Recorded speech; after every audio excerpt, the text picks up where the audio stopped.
जिन लोग की आप बात करें वो अनपढ़ के सामने बात करने से भी घबराएं। तो अगर समझाने वाला सही नहीं समझा रहा एम्प्लॉय को कि काम क्या करना है और एम्प्लॉय अपनी जो उसने समझा उसकी बेस पे कर रहा है तो आपकी प्रोडक्टिविटी हर्ट होती है। तो उससे भी पहले आप उसे बताएं तो सही। देखिए मेरे पास अक्सर लोग आते हैं वो कहते हैं जी हमारी सेल नहीं हो रही। भाई आपका किसी को पता ही नहीं है कि आपका कोई ब्रांड है, आपने कोई काम शुरू किया हुआ है। तो एक वो फियर ऑफ जजमेंट जो लोगों के अंदर होता है ना कि अच्छा मैं अगर बोलूँगी तो वो सामने बैठा मेरे बारे में क्या सोचेगा। बंदा सॉफ्ट स्किल की बात करे और वो खुद सॉफ्ट ना हो तो फिर जो है वो बात नहीं बनती। शाइनेस कोई चीज़ नहीं है, वो सिर्फ आपके ब्रेन में एग्जिस्ट करती है। आप उसको ओवरकम भी खुद ही करते हैं। कोई दूसरा आपके लिए कुछ नहीं कर सकता कि लोग एक्सप्रेस नहीं करते, घबराते हैं। किसी एक बंदे के साथ वो कंफर्टेबली बात करते हैं लेकिन एक से दो तीन चार जैसे ही होते हैं तो उनका वो कॉन्फिडेंस लेवल जो है वो शेक करता है। तो वहाँ पे हमें ट्रेनिंग नीड असेसमेंट होती है, फीडबैक होता है कंपनी का। वो बताते हैं कि हमारे एम्प्लॉयज़ में जो है वो टीम वर्क के ऊपर आप करवाएं, कोलैबोरेशन के ऊपर करवाएं। टीचर को भी ज़रूरत है, उसने अपने स्टूडेंट से कम्युनिकेट करना है, आपको अपने बॉसेस के साथ भी कम्युनिकेट करना है। तो हर बंदे के साथ कम्युनिकेट करते हुए तो जो वेरिएशन आपने और वैरायटी देनी है वो आप सीखते हैं।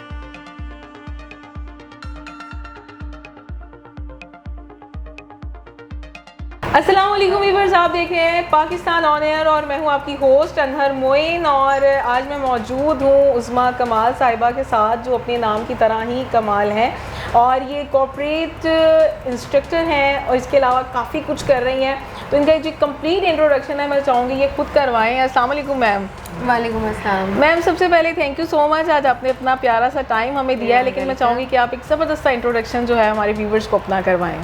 जी, thank you so much honour for giving me this opportunity. नाम आपने बता दिया, मेरा नाम उस्मा कमाल है, मैं दोबारा बोल देती हूँ। और मैं बाय प्रोफेशन कॉर्पोरेट ट्रेनर हूँ और इसके अलावा मैं मार्केटिंग कंसल्टेंट हूँ, मेंटोर हूँ। इस वक्त मैं कॉर्पोरेट सेक्टर में ट्रेनिंग्स करवा रही हूँ।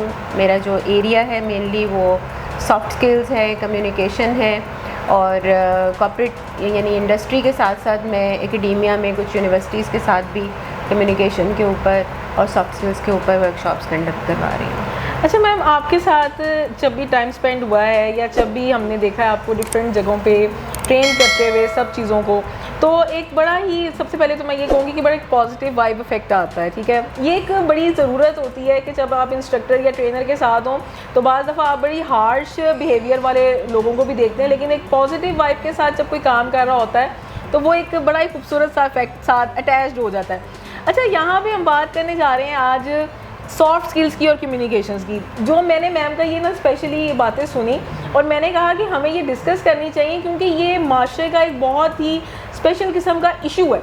तो इसी को आज हम डिस्कस करने जा रहे हैं। तो मैम मैं चाहूँगी कि इसको थोड़ा सा आप इसको भी इंट्रोडक्ट करें कि सॉफ्ट स्किल्स एंड कम्युनिकेशंस क्या हैं और माशरे में इसकी क्या वैल्यू है। अच्छा, अब देखिए अगर बंदा सॉफ्ट स्किल की बात करे और वो खुद सॉफ्ट ना हो तो फिर जो है वो बात नहीं बनती।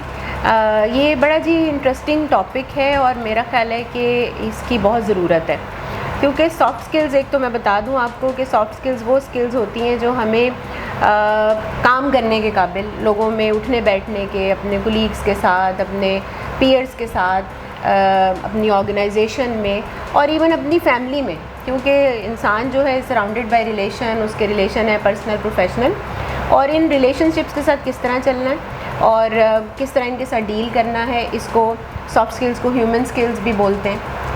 और यानी कि आपको इंसानों के साथ रहते हुए जॉब कैसे परफॉर्म करनी है, अपने रिलेशनशिप्स को कैसे बेहतर करना है। तो इसका बड़ा इम्पॉर्टेंट रोल है अगर इसको समझा जाए और बहुत अंडर यूटिलाइज्ड है। मैं समझती हूँ कि सॉफ्ट स्किल्स के ऊपर लोगों को उस तरह से हम बात बहुत करते हैं लेकिन उस लेवल की अंडरस्टैंडिंग अभी लोगों में नहीं है।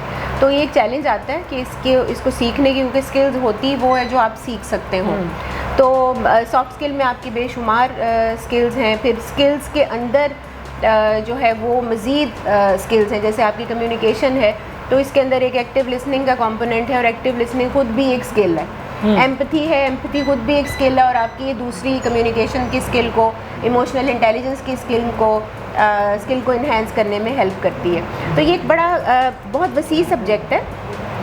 हाँ, आप इसको देखते हैं कि आपके रिक्वायरमेंट के मुताबिक आपको किन किन स्किल्स के ऊपर काम करने की ज़रूरत है। तो उसमें हम जब इंडस्ट्री में या कंपनीज़ में जाके ट्रेनिंग करवाते हैं तो वहाँ पे हमें ट्रेनिंग नीड असेसमेंट होती है, फीडबैक होता है कंपनी का। तो बताते हैं कि हमारे एम्प्लॉयज़ में जो है वो टीम वर्क के ऊपर आप करवाएं, कोलैबोरेशन के ऊपर करवाएं। हाँ, इसमें कम्युनिकेशन एक ऐसा सब्जेक्ट है, एक ऐसी स्किल है जो आई थिंक हर एक को सीखने की ज़रूरत है और बहुत वास्ट सब्जेक्ट है। और इसके अंदर आपको बहुत सी इसके डायमेंशंस हैं। मतलब कम्युनिकेशन है आपको, तो आप स्टूडेंट्स को भी ज़रूरत है, एज अ मदर पेरेंट्स को भी ज़रूरत है, टीचर को भी ज़रूरत है, उसने अपने स्टूडेंट्स से कम्युनिकेट करना है, आपको अपने बॉसेस के साथ भी कम्युनिकेट करना। तो हर बंदे के साथ कम्युनिकेट करते हुए तो जो वेरिएशन आपने और वैरायटी देनी है वो आप सीखते हैं इसके अंदर। अच्छा मैम, जब हम बात करते हैं कि बहुत सारे लोग जब इकट्ठे होते हैं तो उसमें बहुत सारे लोग शाय भी हो रहे होते हैं, ठीक है, हालांकि उनके अंदर बहुत सारी एबिलिटीज़ होती हैं कि बाज़ दफ़ा वो चुप बैठे होते हैं और हम समझते हैं यार ये बंदा बस ऐसे ही है अभी, लेकिन जब हम उसके साथ आहिस्ता आहिस्ता बात शुरू करते हैं तो पता चलता है कि इसके अंदर तो एक पूरा जहान सिमटा हुआ है, लेकिन वो अपने आप को एक्सप्रेस नहीं कर पा रहा होता है, वो अपने आप को बता नहीं पा रहा होता है, लेकिन वो बताना चाहता है, पता नहीं वो अपने दिमाग में पूरा एक ऐसे जनरेट कर रहा होता है कि मैं ये हूँ, मैं ये हूँ, और वो चीज़ों को भी देख रहा होता है कि ये इस तरह गलत हो रहा है या मैं इसको ठीक कर सकता हूँ, लेकिन वो कर नहीं पाता। इस चीज़ को कैसे डील करते हैं? देखिए, ये बड़ी कॉमन क्वेश्चन है, मुझसे अक्सर पूछा भी जाता है और मैं बहुत सी जगहों पे देखती भी हूँ कि लोग एक्सप्रेस नहीं करते, घबराते हैं। किसी एक बंदे के साथ वो कंफर्टेबली बात करते हैं, लेकिन 1 से 2, 3, 4 जैसे ही होते हैं तो उनका वो कॉन्फिडेंस लेवल जो है वो शेक करता है और वो कुछ लोग उसको शाइनेस का नाम देते हैं, कुछ उसको हेजिटेशन का नाम देते हैं। तो बेसिकली ये सब कुछ सिर्फ आपके दिमाग में होता है। शाइनेस कोई चीज़ नहीं है, वो सिर्फ आपके ब्रेन में एग्जिस्ट करती है। आप उसको ओवरकम भी खुद ही करते हैं, कोई दूसरा आपके लिए कुछ नहीं कर सकता। कि आप उसी को मेडिसिन नहीं है अपना कॉन्फिडेंस बूस्ट करने के लिए, कोई दवाई नहीं है, तो स्टिंग वगैरह पीने से कुछ भी नहीं होता वो।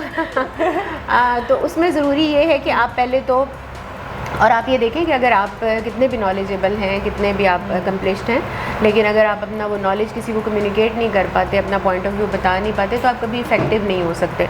और बहुत से लोगों की नाकामी की वजह ये होती है कि वो अपने थॉट्स को दूसरे बंदे को कन्वे नहीं कर पाते। फिर अगर आप बिज़नेस कर रहे हैं और अपने कस्टमर को आप एक्सप्रेस नहीं कर पाते, एक्सप्लेन नहीं कर पाते इफ़ेक्टिव वे में कि भाई आप तो आप उस कस्टमर को भी मैच्योर नहीं करेंगे, आपका बिज़नेस नहीं हो सकता। तो यहाँ इस स्किल को सीखने की बहुत ज़्यादा ज़रूरत है। मैं जिस चीज़ पे ज़्यादा ज़ोर देती हूँ वो ये होती है प्रैक्टिस। सबसे पहले तो आपकी नीयत, अगर आप ये सोच लेते हैं कि मैंने अपनी इस फियर को, इस हेजिटेशन को ओवरकम करना है, कुछ तो सोचा होता है ना, नहीं जी हम जैसे हैं वैसे ही रहेंगे। देखिए, हम सब वक्त के साथ इम्प्रूव कर रहे हैं, लेकिन इम्प्रूव करने के लिए भी अपनी नीयत होना, अपनी इंटेंट, अपनी मर्ज़ी होना बहुत ज़रूरी है। हम सब अगर 5 साल पहले देखें तो हमारा कम्युनिकेशन स्टाइल जो था वो आज वो बेहतर होगा 5 साल से। इसका मतलब है कि कोई भी चीज़ कांस्टेंट नहीं है। अगर हमने इम्प्रूव किया 5 साल में, चाहे थोड़ा ही किया तो है, तो इसका मतलब है कि अगर हम एक डेलिब्रेट एफर्ट शुरू कर देंगे तो हम बहुत ज़्यादा इम्प्रूव कर सकते हैं। तो बस वो चाह होनी ज़रूरी है, थोड़ी बहुत हौसला अफजाई। आजकल तो इतना कुछ आ गया हुआ है कि आप जो है उसकी मदद ले सकते हैं। मटेरियल आपके पास बेपनाह है, टेक्निक्स हैं, यूट्यूब से आप कितना। लेकिन मैम एक ये भी तो चीज़ है कि बाज़ दफ़ा जो लोग घर में शाय होते हैं या अच्छा नहीं बोल पा रहे होते, वो बाकायदा जो हमारे सोशल प्लेटफॉर्म्स हैं उसमें बड़े एक्टिव होते हैं, लिख भी लेते हैं, बड़े बड़े अच्छे कमेंट्स भी कर रहे होंगे, लेकिन जब उन्हें लाइव लिया जाता है तो वो उस तरीके से नहीं परफॉर्म कर पाते। देखिए, लिखने में वो चीज़ तो आपको नहीं है ना, ज़्यादा तो जो झिझक होती है वो बोलने में, कम्युनिकेशन में, और बोलना दूसरों के सामने। तो एक वो फियर ऑफ जजमेंट जो लोगों के अंदर होता है ना कि अच्छा मैं अगर बोलूँगी तो वो सामने बैठा मेरे बारे में क्या सोचेगा, पता नहीं उसको अच्छा लगे या मैम उनके पास वोकैबुलरी नहीं होती बाज़ दफ़ा। नहीं, वोकैबुलरी देखिए, आप ये भी समझे ना कि आपको वोकैबुलरी आप किसके सामने बैठे हुए हैं, ठीक है। अगर आपके ऑडियंस आम उर्दू ज़ुबान समझ रहा है, हम इवन ट्रेनिंग्स में जो है वो 60-40% से बात करते हैं, 70-30% मिक्स लैंग्वेज, बाइलिंगुअल रहते हैं ताकि ज़्यादा से ज़्यादा लोग हमें समझ सकें। तो वोकैबुलरी तो वहाँ जहाँ पे आपके आगे या तो बहुत कोई लर्नेड लोग बैठे हुए हैं, ठीक है। इवन जिन लोग की आप बात करें वो अनपढ़ के सामने बात करने से भी घबराएंगे, क्योंकि वो जजमेंट का जो फियर उनको है ना, वो उनको होल्ड बैक करता है कि वो अच्छी तरह से बात कर सके। तो उसको आपने खुद से डील करना। मैम, जो आपका दूसरा जो मेन है वो है सेल्स एंड मार्केटिंग, ठीक है, जिसमें भी कम्युनिकेशन बहुत ज़्यादा मैटर करती है, ठीक है। आप सेल्स एंड मार्केटिंग को कैसे डिफ्रेंशिएट करती हैं, और सबसे पहला स्टेप क्या है और दूसरा क्या है? आपने 2 सवाल किए हैं आई थिंक। अच्छा देखिए, जो सेल्स एंड मार्केटिंग है वो बिल्कुल उसमें कम्युनिकेशन का बहुत इंपॉर्टेंट, बड़ी बड़ी कंपनीज़ में इवन उनके मार्केटिंग कम्युनिकेशन के डिपार्टमेंट्स हैं, और विद इन ऑर्गेनाइजेशन भी कंपनीज़ बहुत फोकस करती हैं कि उनके एम्प्लॉयज़ की जो है वो कम्युनिकेशन बेहतर हो, ताकि आपकी कंपनी की प्रोडक्टिविटी पे उसका असर पड़ता है। जितने अच्छे से जॉब समझाई जाएगी और जितने अच्छे तरीके से जॉब समझी जाएगी, उतने ही अच्छे तरीके से जॉब डिलीवर की जाएगी। तो अगर समझाने वाला सही नहीं समझा रहा है एम्प्लॉय को कि काम क्या करना है, और एम्प्लॉय अपनी जो उसने समझा उसकी बेस पे कर रहा है, तो आपकी प्रोडक्टिविटी हर्ट होती है। अच्छा, दूसरी तरफ आ जाए तो हमने सेल्स और मार्केटिंग, जो कि मेरी फील्ड है, तो उसके डिफरेंस की आपने बात की है। तो बहुत ही, अगर मैं बेसिक पॉइंट पे जाके बताऊं ताकि आम बंदे को भी समझ आए, तो मार्केटिंग जो है वो कस्टमर को आपने बताना है कि मैं मार्केट में हूँ। कितने अच्छी तरह से आप बता पाते हैं कि मैं मार्केट में हूँ, मैं क्या काम कर रहा हूँ, मेरा ये प्रोडक्ट है, मेरी ये सर्विस है, मैं यूँ अपनी मार्केट को सर्व कर रहा हूँ या कर रही हूँ।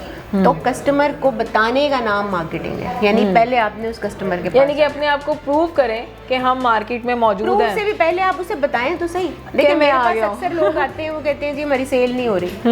भाई आपका किसी को पता ही नहीं है कि आपका कोई ब्रांड है, आपने कोई काम शुरू किया हुआ है।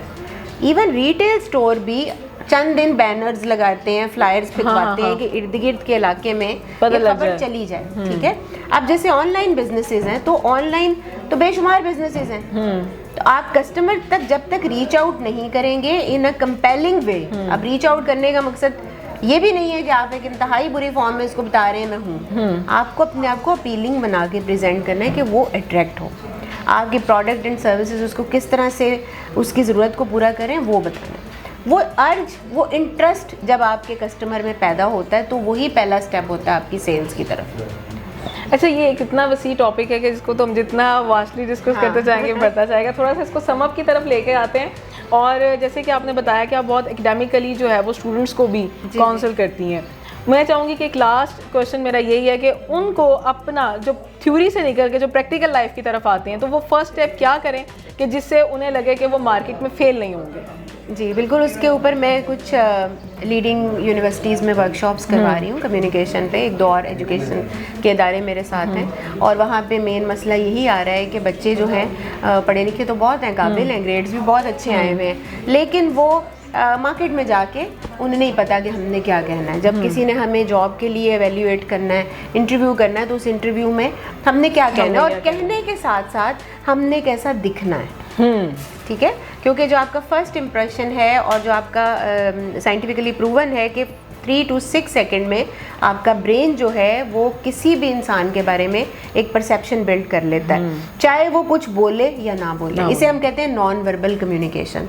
तो वर्बल पे तो हम सब का फिर थोड़ा सा फोकस है, नॉन वर्बल पे किसी का नहीं। बच्चों को नहीं पता कि उन्होंने कपड़े कैसे पहन के जाने हैं, वो ये चीज़ें टीच भी नहीं की जाती, गफलत कर जाते हैं। बाल भड़े हुए हैं, शेव भड़ी हुई है, फिर वो जा रहे हैं तो डल बॉडी लैंग्वेज है, बड़े बुरे दिल से हाथ मिला रहे हैं, लेट पहुंच रहे हैं। ये वो सारी चीज़ें जो आपके इंटरव्यू के ऊपर के पहले ही एक आपका इंप्रेशन गलत कर देती हैं। और फिर आप वो कहते हैं ना कि first impression is the last impression and you don't get a second chance to create the first impression, तो वो फिर मसला ख़राब हो जाता है। तो उसके ऊपर मैं चाहूँगी कि बच्चे अपनी वर्बल नॉन वर्बल दोनों के ऊपर काम करें।